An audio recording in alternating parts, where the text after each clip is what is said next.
All right, so let's get to your animal energy for the month. Animal energy for Virgo for March. Really good. Okay. Happy to see that. So you guys got the lion, which is perfect. So the lion equates to the King of Wands in the tarot. Now, here's why this is so perfect for you. So the King of Wands is master of timing, right? He is so much the master of timing that he gets to sit down like on his throne, right? So think of the Knight of Wands, right? Which is really busy running around doing the most, right? Kind of like the feet underneath the water of the swan, right? But the King of Wands gets to sit on his throne because he has truly mastered when to move, when to be still, what is worth his time, what is not. He's highly creative. He strikes gold every single time because he's learned many lessons to get to that level of discernment that he enjoys, right? So the fact that you're coming up as the lion or the King of Wands for this month really speaks of such an emphasis on timing, especially around the work that you love to do or projects that you are passionate about, right?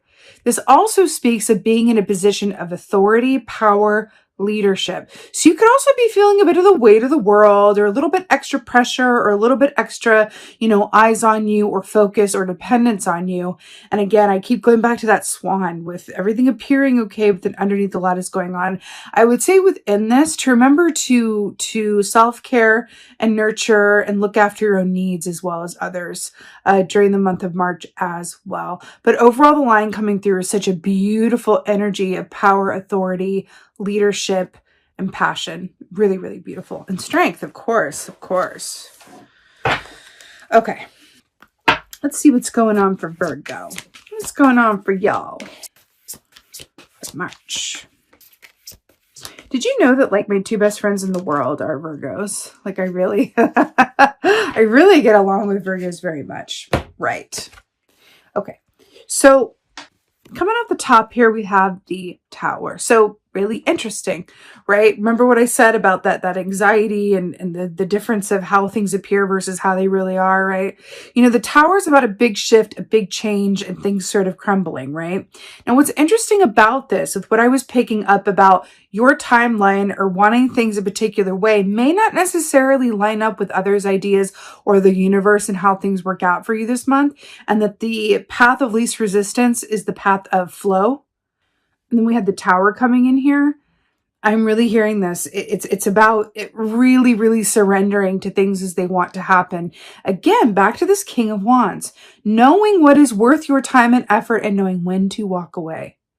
That is key. Okay? Remember, the Tower only comes up to rearrange you and align you to your highest and best path because you've gone off it a little bit. So it's just picking you up and putting you back where you're meant to be. Okay, that's sort of the medicinal way to view the Tower energy, as it were. Okay, Scorpio energy there. Okay, you know what I also like to say about the Tower? I feel the need to talk about that a little bit more. Let me just get this. Okay, why is she looking at me all knowing like that? Okay, don't worry, we'll get there. So the Tower, these are the lovers. Well, yeah, they're there, right there. These are the lovers from the Lover's Key, Gemini energy falling from the Tower. So why that's important? The Tower for me happens when we make more fear-based choices than love-based choices, right? Gemini energy, the Lover's Key, is very much about love-based choices, right? So then we have them depicted here on the Tower as falling from the Tower of their own fear-based choices, of them making choices that weren't aligned with what they truly felt or needed, but aligned with their ego or fear, etc., right? So it feels important here. Fear-based choices versus love-based choices. Think about these shifts that are going to happen for you this month, about this momentum and these changes. Really consider the choices that you made that led you to where you are. And I feel like that could be incredibly helpful and insightful to you. And it may help you regain a sense of perspective when things get a little intense. Okay? It's not as intense as it seems. I want to say to you. Okay? Ten of Swords, though. So let's try. It's not as intense as it seems. Ten of Swords. An ambulance. So 10 of Swords is very much about a full, complete ending to a cycle. It's about the releasing of things, the letting go, but not always by our own will. It's kind of like a forced let go, like an ending that we didn't necessarily choose. Right? That's more of an 8 of Cups. When it's our choice, it's 8 of Cups. When it's not our choice, it's 10 of Swords. So there's definitely going to be some endings. But this could be also an aspect of yourself that's coming up for review to say, can you just release your need, for an example, can you release your need to control everything? Can you release your need to be busy all the time, even though, especially the King of Wands, even though it doesn't necessarily serve you? There's this aspect of like, I want to keep going. I need to be doing, I need to, right? There's a concept called drivers within a particular branch of psychology. And I've been learning about it recently. There's a driver, I feel like I'm not going to name it exactly, but it's basically a driver that's about always be moving, always be busy, always be doing, right?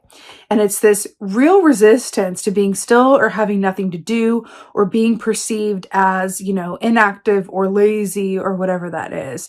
It could be that, just as an example, there could be something like that that comes up within you that may not be your choice, to kind of come up and go, I can't do this anymore, either to myself or someone around you is going, hey, I love you, but this has got to shift and end and change because I'm worried, or I think that there's a better way to go about doing what you're doing, or whatever this is. I do feel like there's a group of you guys, though, that this has to do directly with your confidence around the work that you do.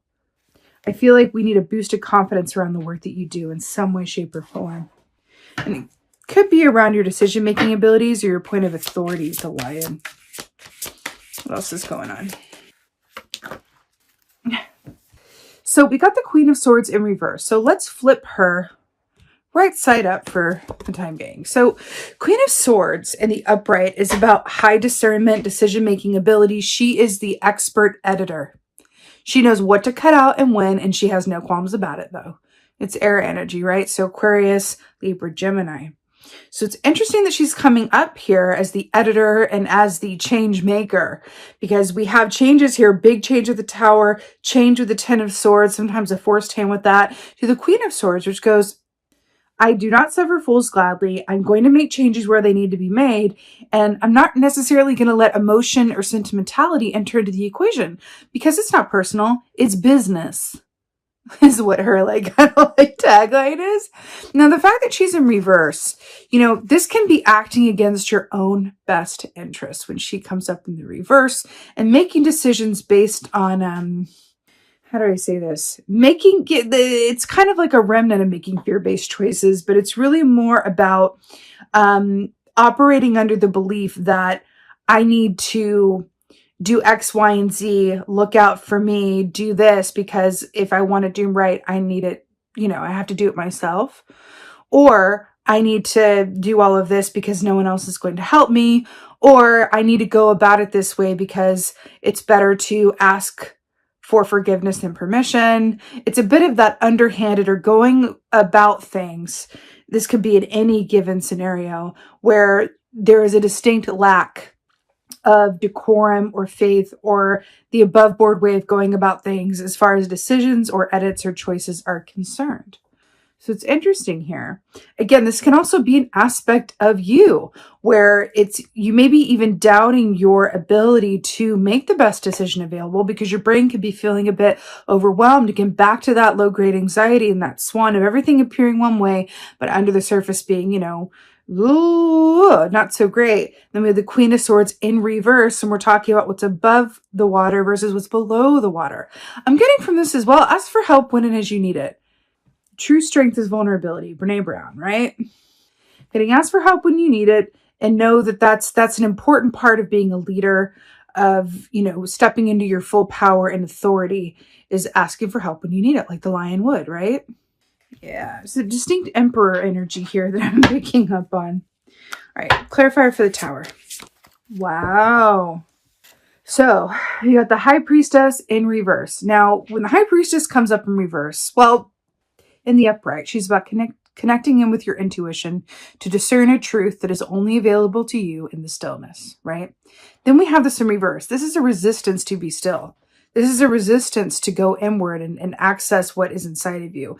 When she's in reverse, it's about someone or, a group that feels the need to do the most of the time. And then we have it clarifying the Tower. You are really being asked to reassess how you do things and be a master of timing. Back to that line in the King of Wands.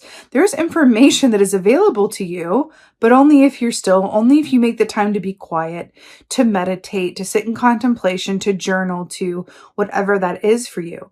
But it just feels like, again, with this anxiety, it feels like it's like the best way to manage that really is to allow it and to be still. Not run away from it, not avoid it, not push it down, not pretend like it's not there, but to really allow it to inform you, because that anxiety is coming up to try to tell you something, right? Let's get a clarifier for the Ten of Swords here. Clarifier for that was quick. Okay, Virgo. 5 of Swords to clarify the 10 of Swords. So, this is making sense. Like we said, we said that the 10 of Swords could be about, aspects of yourself coming up to be released, right? Needing to go about something a different way may or may not be your choice as to do so. The 5 of Swords is about you and or other people acting outside of their integrity and going about things in a bit of an underhanded or backdoor kind of way, right? This is the opposite of integrity, right? And we have it with the 10 of Swords. I feel like with you guys, there are ways in which you are acting against your own best interests. And it's going to be different for everyone, but there's a sense or some sort of situation in which you are disempowering yourself or allowing yourself to be disempowered. It's something within that. I feel like for someone specific, there's something about someone taking credit for the work that you do or vice versa. There's something about it just feels a bit, or maybe you're doing more than you get paid. Like maybe you're doing other people's jobs as well as your own, or you're working longer hours than you're actually paid for. There's a way that you are disservicing yourself, or maybe you're not asking for as much as you're worth, but you're being asked to bring that to an end. Think about the ways in which you are not servicing or honoring yourself and what your true worth is. Something in that. Okay. Maybe your focus is a lot on, a job, but you've forgotten like what you're really passionate about and what you're really here on this earth to do. Maybe you're here to create some sort of art, but you've gotten really bogged down in your day job that was supposed to support your art. But in doing the day job, you kind of forgot about the art. Right? Just think about, ways in which that might manifest for you, right? Queen of Swords in reverse. So happy to see that. So King of Pentacles to clarify the Queen of Swords in reverse. So let's talk about an abundance mindset. King of Pentacles is so brilliant, along with this beautiful buffalo energy here. It's very much about that abundance mindset where the King of Pentacles understands that time and money are energy. They're both currencies, yes, but they're both energy. Right? And there are aspects of discernment around if time is money, or however you want to word that. Again, back to this King of Wands. How do you spend your time? That feels like the biggest question of this whole reading is, how do you spend your time? Are you getting everything out of it that it's worth? How could you better work with time so that it can serve your greater goals and purpose in your own personal manifestation and abundance? Is there time that you could use to promote yourself, nurture yourself, network, a million different things, right?